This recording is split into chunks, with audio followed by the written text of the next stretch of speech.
അടിമാലി ദേവിയാർ കിരാത ചാമുണ്ടേശ്വരി ക്ഷേത്ര സന്നിധിയിൽ 25-ന് ആരംഭിച്ച അഷ്ടലക്ഷ്മി മഹായാഗത്തിന് പരിസമാപ്തി കുറിച്ചു.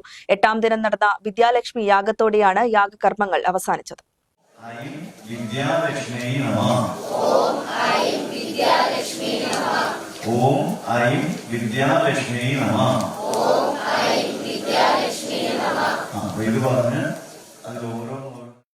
വിശ്വമംഗളാർത്ഥം അടിമാലി ദേവിയാർ കിരാത ചാമുണ്ടേശ്വരി ക്ഷേത്ര സന്നിധിയിൽ നടന്നു വന്നിരുന്ന അഷ്ടലക്ഷ്മി മഹായാഗത്തിന് പരിസമാപ്തിയായി. അതിപുരാതന കാലം മുതൽ സകല ജീവജാലങ്ങളുടെയും നന്മയ്ക്കും ഫലലക്ഷ്യങ്ങൾക്കും വേണ്ടി മഹാലക്ഷ്മിയാഗം, അശ്വമേധയാഗം, സോമയാഗം, പുത്രകാമേഷ്ടിയാഗം, ധർമ്മസൂയയാഗം, രാജസൂയയാഗം തുടങ്ങി പലതരം യാഗങ്ങളും ഹോമങ്ങളും യജ്ഞങ്ങളും നടത്തിയിരുന്നു. ഇതിൽ ധനലാഭത്തിനും ഐശ്വര്യത്തിനും ഭൗതിക നേട്ടത്തിനും വേണ്ടിയാണ് മഹാലക്ഷ്മി യാഗം നടത്തിയിരുന്നത്. ഇടുക്കി ജില്ലയിൽ ആദ്യമായാണ് അഷ്ടലക്ഷ്മി മഹായാഗം നടന്നത്.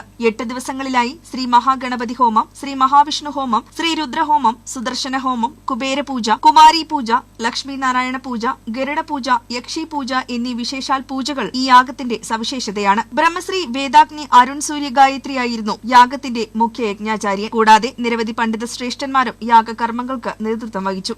അഷ്ടദിനയാഗത്തിന്റെ 8ാം ദിനമായ ഇന്ന് വിദ്യാലക്ഷ്മി യാഗത്തോടെയാണ് യാഗകർമ്മങ്ങൾ അവസാനിച്ചത്.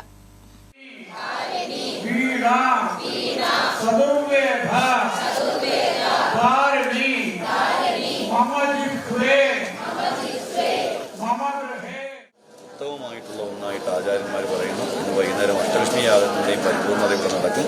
അഷ്ടലക്ഷ്മി യാഗത്തിൻ്റെ അഷ്ടലക്ഷ്മിമാരുടെയും 8 ഐശ്വര്യങ്ങളാണ് ഒരു മനുഷ്യനെ സംബന്ധിച്ചിടത്തോളം വേണം എന്ന് പറയുന്നത്. ആ 8 ഐശ്വര്യങ്ങളും ഈ അഷ്ടലക്ഷ്മി യാഗത്തിലൂടെ കരഗതമാകും എന്നാണ് വിശ്വാസം.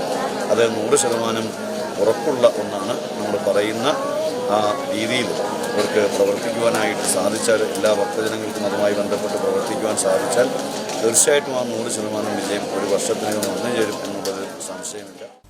ലക്ഷ്മി വിനായക ഹോമത്തോടെയായിരുന്നു അവസാന ദിവസത്തിന്റെ തുടക്കം. തുടർന്ന് യാഗദേവതയ്ക്ക് അഭിഷേകം, നിവേദ്യം, മഹാലക്ഷ്മി യാഗാരംഭം, ഗായത്രി ഹോമം, മൃത്യുഞ്ജയ ഹോമം, ലക്ഷ്മി നാരായണ ഹോമം എന്നിവയ്ക്ക് ശേഷം വിദ്യാലക്ഷ്മി യാഗം നടന്നു. നിരവധി വിദ്യാർത്ഥികളാണ് ഇതിൽ പങ്കെടുത്തത്. തുടർന്ന് ഭദ്രകാളി ഹോമം, സോപാന സംഗീതം, ലഘുപൂർണാഹുതി, മംഗളാരതി എന്നിവയ്ക്ക് ശേഷം പ്രസാദ ഊട്ടുമുണ്ടായിരുന്നു. 9ാം ദിനമായ നാളെയാണ് യാഗസമർപ്പണം.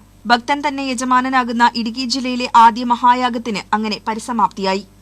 News bureau, Adimali.